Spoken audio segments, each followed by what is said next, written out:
essere l'approvazione di nessuno. Vai avanti anche da solo. La tua anima conosce la via, cerca la libertà e non indugiare. E se nessuno ti segue, vai avanti da solo.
The reading of today is Victory Demands the Courage of Conviction. Truth is one and eternal. Realize oneness with it in your deathless self within. The following commentary is based on the teachings of Paramahansa Yogananda.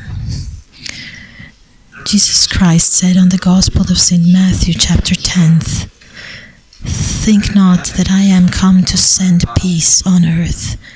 I came not to send peace, but a sword. I am come to set a man at variance against his father, and the daughter against her mother, and the daughter-in-law against her mother-in-law. And a man's foe shall be they of his own household. He that loveth father or mother more than me is not worthy of me, and he that loveth son or daughter more than me is not worthy of me. And he that taketh not his cross and followeth after me is not worthy of me. He that findeth what is to say, that clingeth to his life, shall lose it, and he that loseth, in other words, that giveth up his life for my sake, shall find it." God tests the firmness of our faith. The sword described here is the sword of discrimination.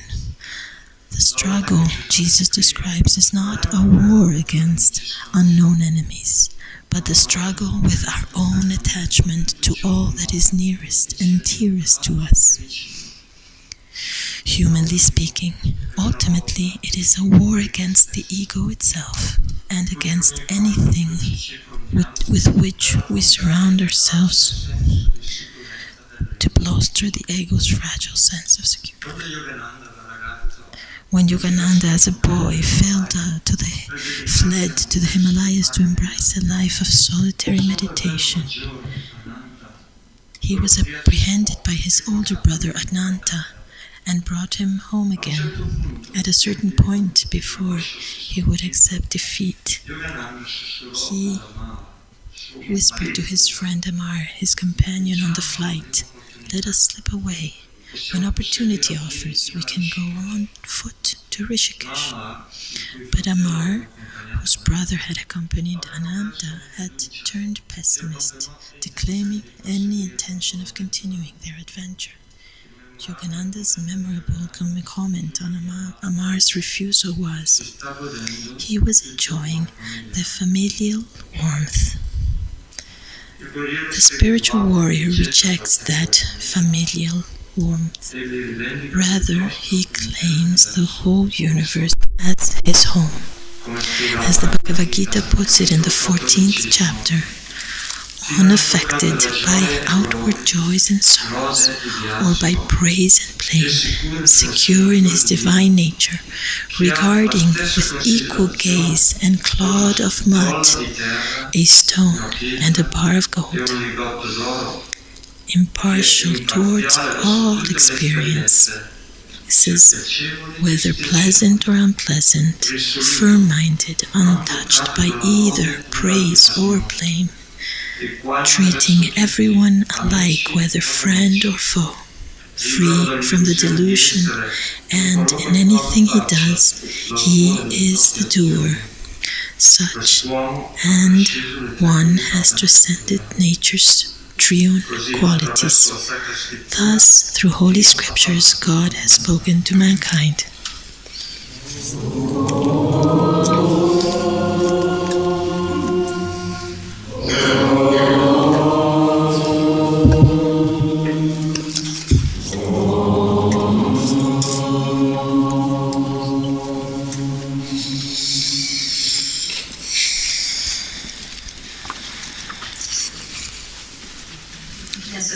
I think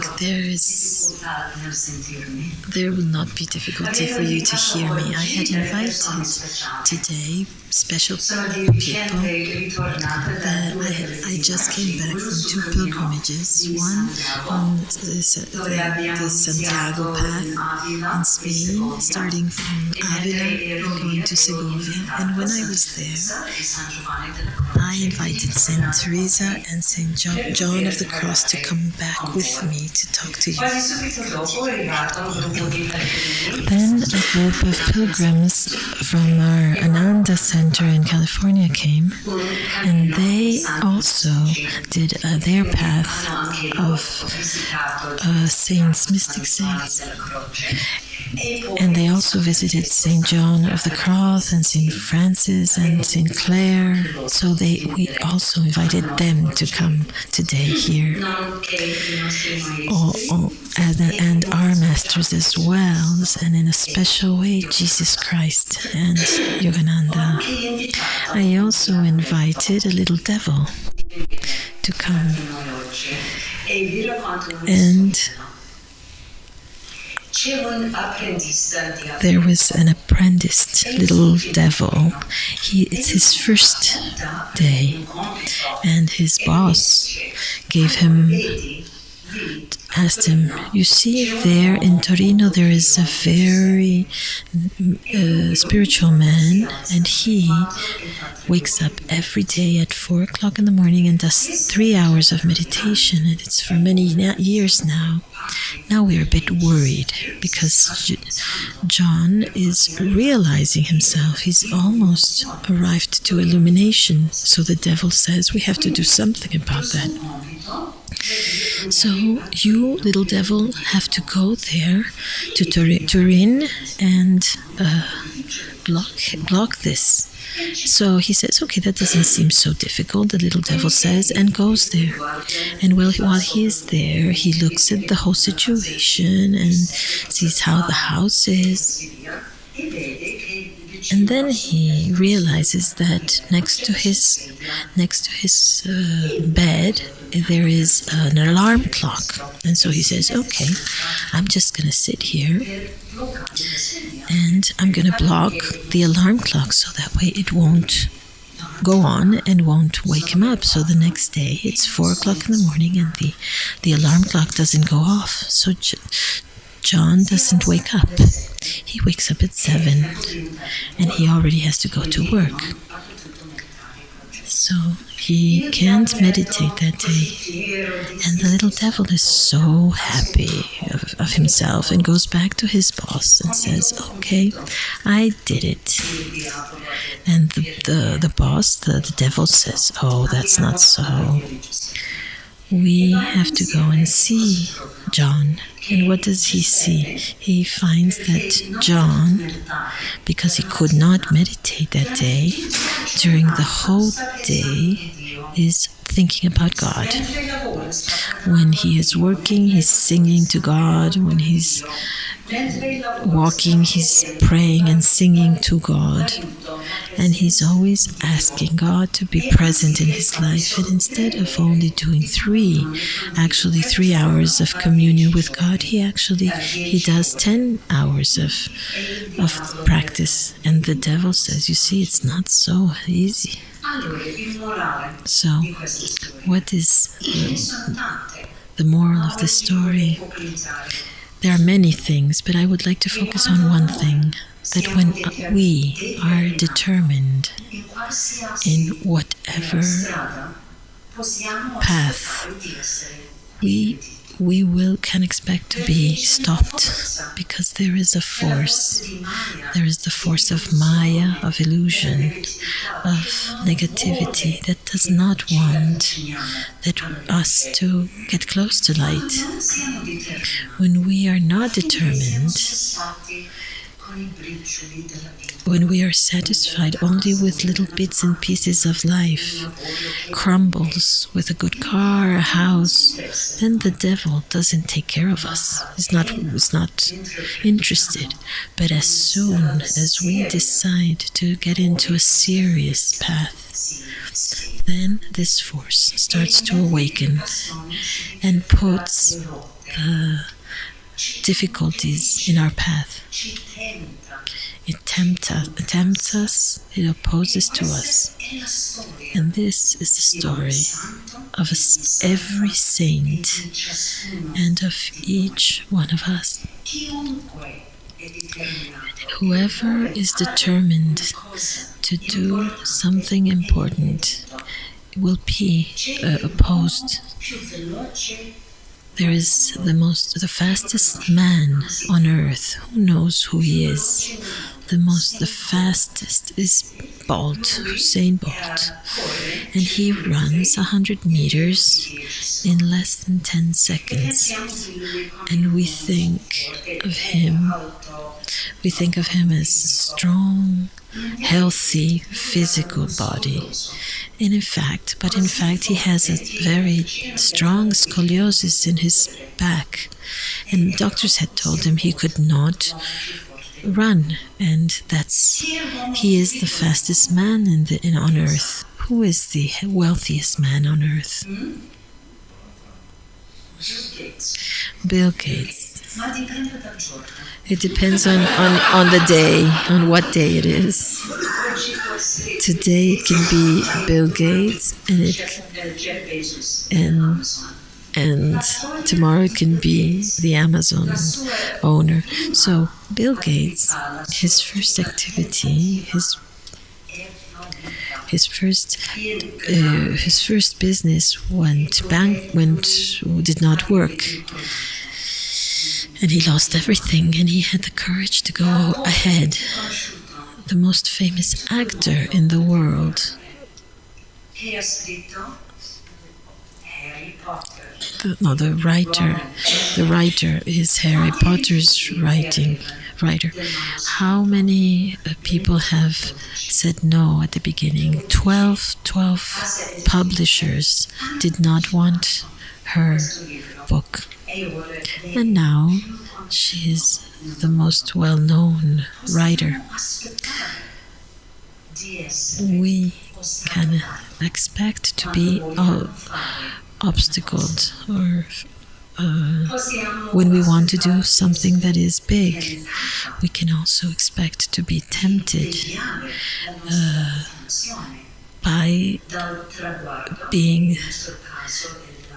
taking our attention to a different place. In this case, it's in our search of the love and light of God. And when we are in this path of expansion and openness, in that moment, for sure, we will be tempted. I have friends that are residents in the Ananda communities, and they are professionals, and they did not live in the community but were thinking of living in Ananda, and after many years they decided, next year we will transfer at Ananda Village, to Ananda Village. And after 1 week they had decided this with determination, then this man received the offer of a job, the job that he had always wanted, the job of his dreams. He was a teacher, and he was offered to be a supervisor of a whole district of schools. What a temptation. What did he do? For some time, he was in anguish.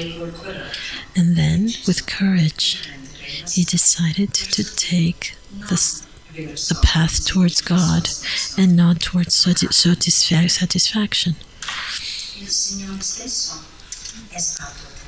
God himself was tempted.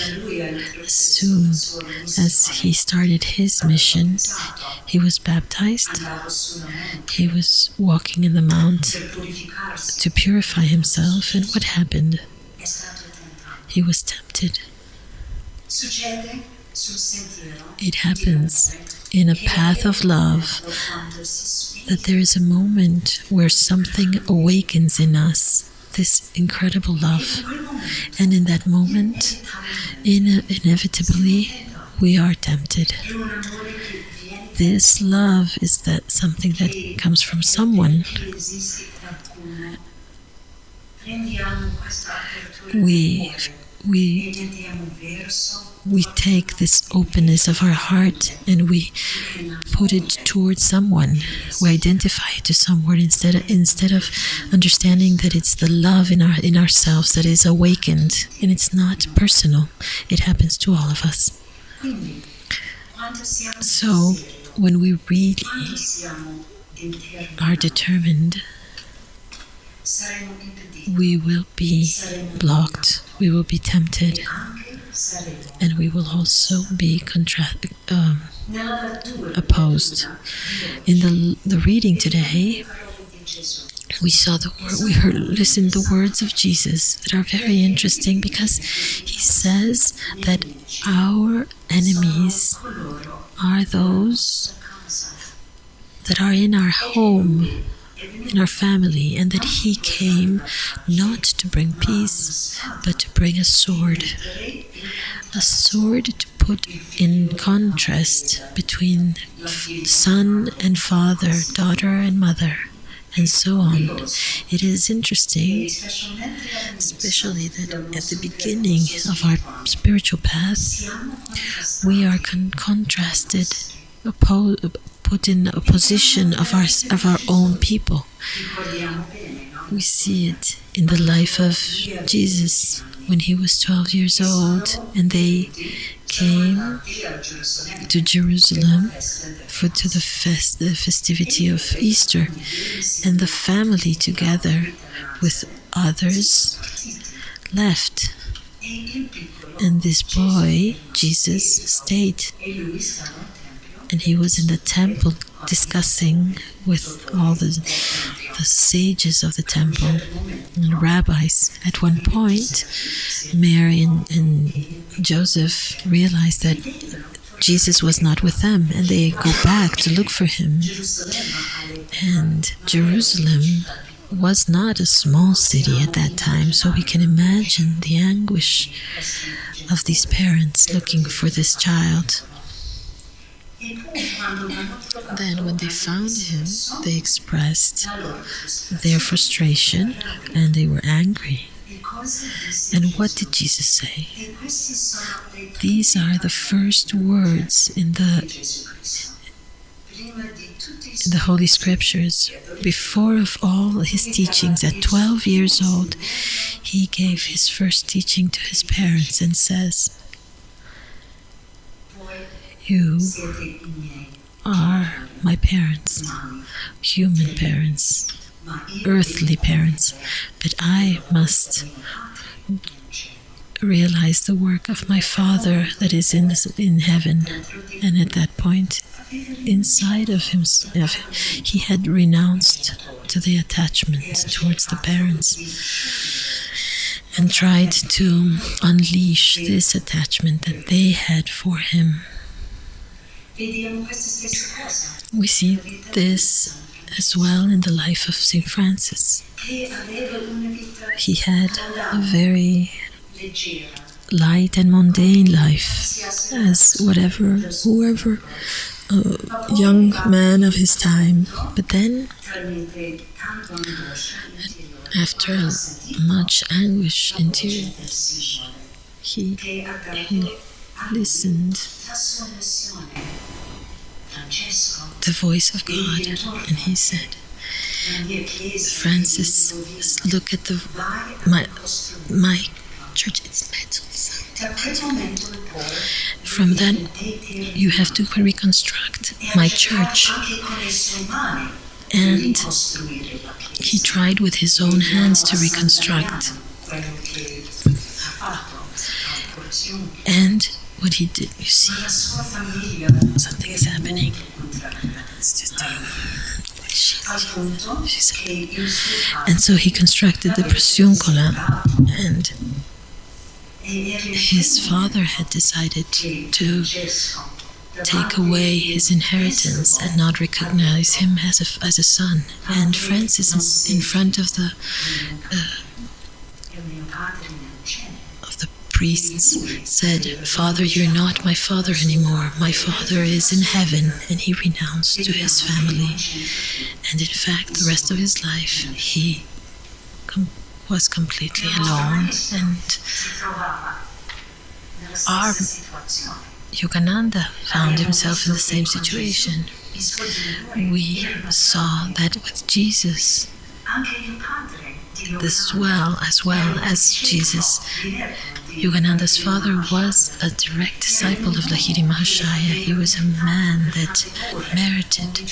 He would meditate for many hours every day. And when Yogananda was small, Mukunda, when he wanted to become a monk, he wanted to go to the Himalaya. His father and his family, especially his older brother, Ananta, were were against this. Who of you that has read the autobiography will remember that when Mukunda tried to escape and go to the Himalayas, they found him in the station of Haridwar.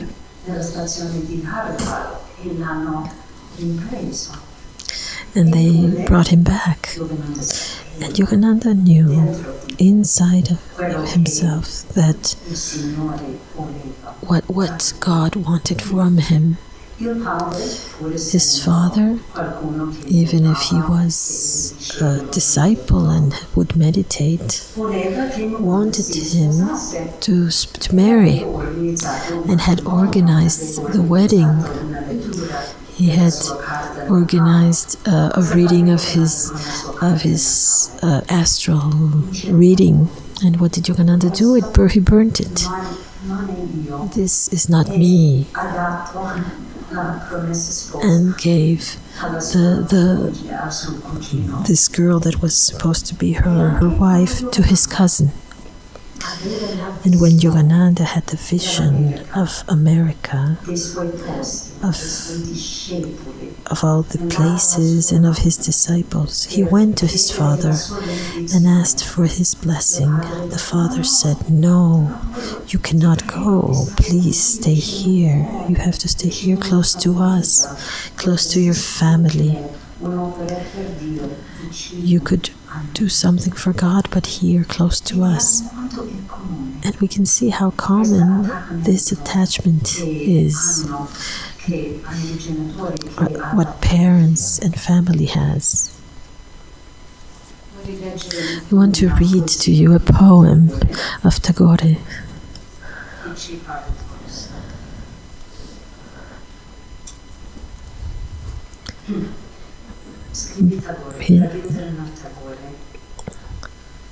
By all means, they try to hold me secure, who love me in this world, but it is otherwise, with thy love which is greater than theirs, and thou keepest me free. Lest I forget them, they never venture to leave me alone, but day passes by after day, and thou art not seen. If I call not thee in my prayers, if I keep not thee in my heart, thy love for me still waits for my love.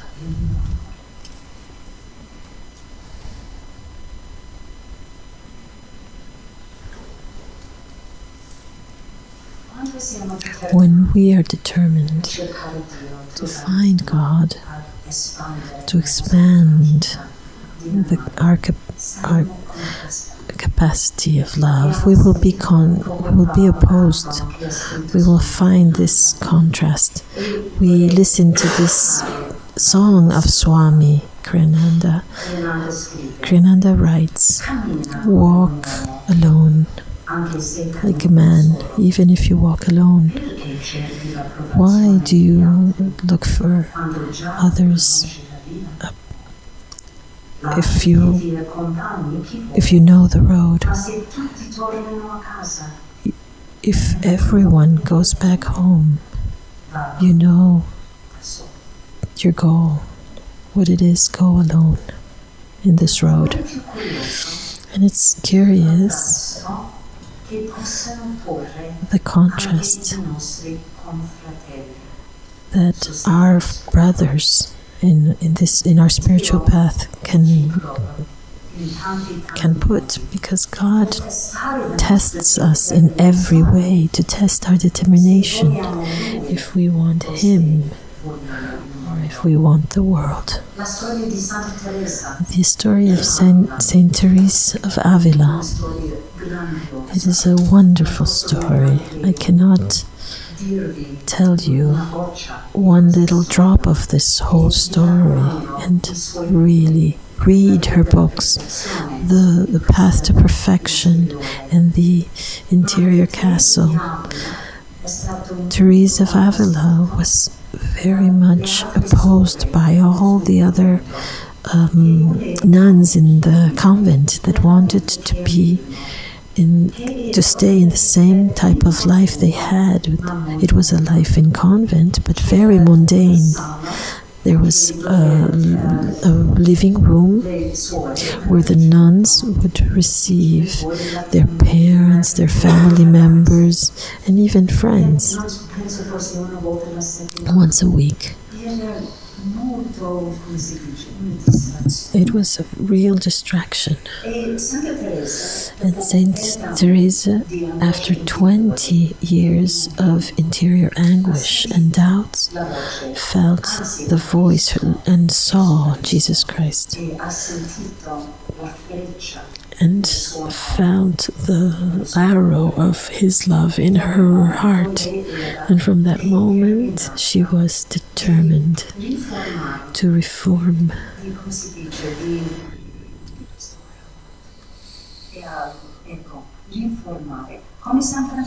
Just like St. Francis, she had to draw and bring the church, just as St. Francis, to a simple, humble way.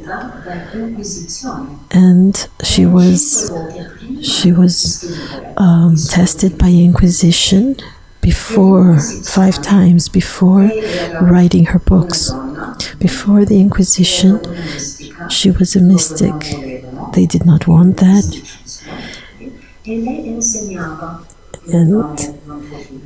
And she would teach, but women could not teach. And they wanted to burn her, and they wanted to imprison her, but she was very determined. And her friend, Saint John of the Cross, was with us in the same path. And it was strong for him as well. His monks were so even imprisoned him in their monastery in Toledo, and they tortured him every day for 18 months. But how is that possible? Why? How is it possible that when we decide to go towards God, we are so so much tested? Because God wants to really know. We see that in the life of Swami Kriyananda. It's the same thing. He had been very close to his guru for many years.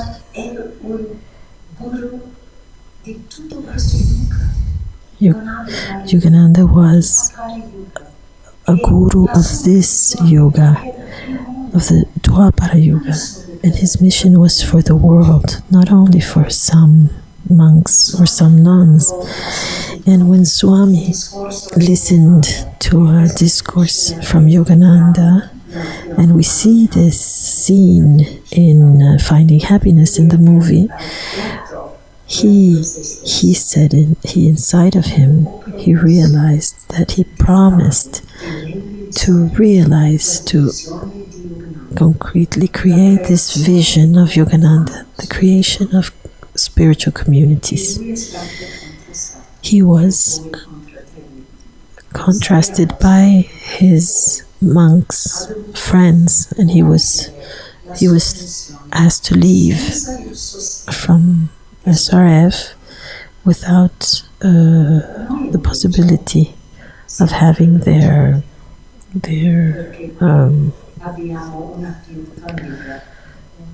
brotherhood. Here we know that helping ourselves, we can arrive not all together, but with the help and the love of others. This is a great gift. How can we find the courage to overcome these difficulties and these oppositions and these temptations? Firstly, we must wait for them to come. It is math. It's mathematical. It's a formula. The moment we feel an interior call, then the little devil appears to do his job, and we have to be ready. And when we know that something is coming, then we will be prepared, and we're not surprised by it. The other thing is to understand that if we know that these tests are inevitable, it is also inevitable to have the strength and holding of God, because we know that if we do one step towards Him, He takes 10 steps towards us. This is a famous formula from Yogananda. 25% of the spiritual path towards enlightenment is our determination. 75% is God, God's and Guru's grace. They are there to hold us and help us. And now a little story, another story. The sister of Santa Chiara, Agnes, she's the youngest sister, and when Chiara goes to the convent, she also follows. And then after some years, the mom follows as well. But when Agnes goes, the father is absolutely furious. And he sends his brother, his very strong brother, and other men that were armed with spades and things. And they go to the convent, San Damiano, to bring back Agnes to their house. And they hit her, they take her from her hair and pull her and bring her out of the convent, and they're about to take her away out, almost dead, and taking her back to their house. And when she becomes so heavy, and she is so heavy, her body becomes so heavy that these incredibly strong men could not pull her up and have to leave her there and leave. And she follows her spiritual path. God has all resources that we cannot even imagine. So let's let Him and Gurus act, knowing that we have to be determined. So as we will listen in the ceremony of light, when we pray looking at the light, and we say, Lord, with all my heart, with all my mind, with all my soul, and with all my strength, I choose Thy love. I choose only Thee.